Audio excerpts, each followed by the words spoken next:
You know, I always knew that I would one day write Family of Shadows. I didn't quite know it would be so soon, so early in my life, in my early 20s. I'd actually never before connected the dots.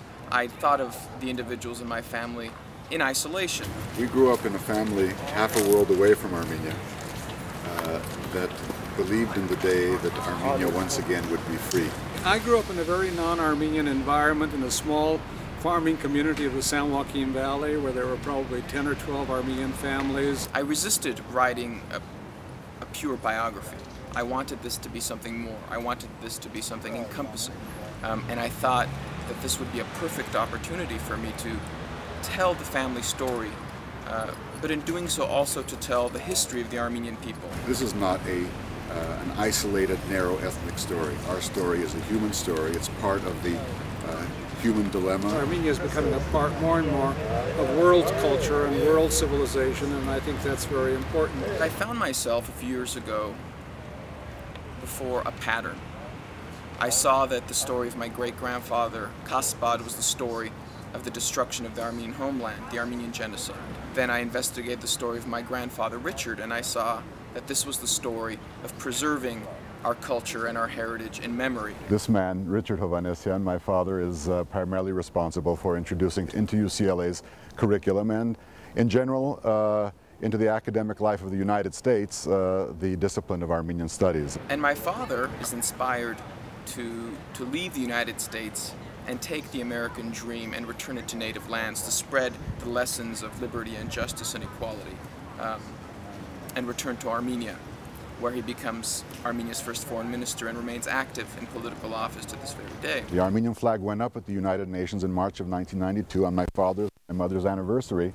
And you put it up. And I put it up on behalf of all the generations. And so we have this nice circular pattern of Armenia lost, remembered, and regained. Our generation was the middle one between my father's and our children's, and we're Bruins both in the basketball and football and sporting way, and in terms of our gratitude for the academic opportunity that UCLA provided us. This is our turf. You know, this is our empire. This is where generations of our family have come to school and grown up and received our political and social and romantic education.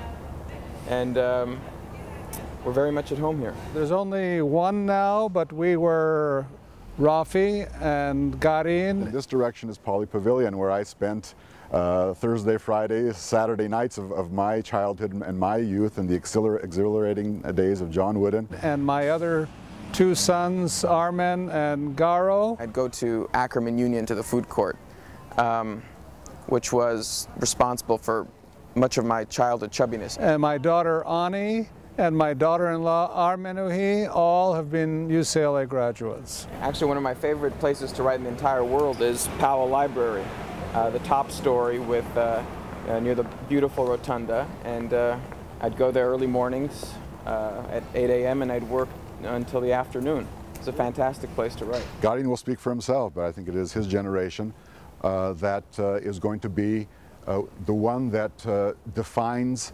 the quality of Armenia's making it.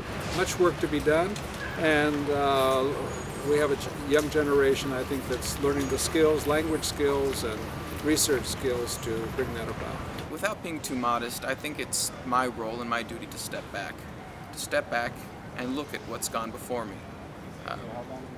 If not to improve the family history, then at least to summarize it, to digest it, to see what actually has happened to us.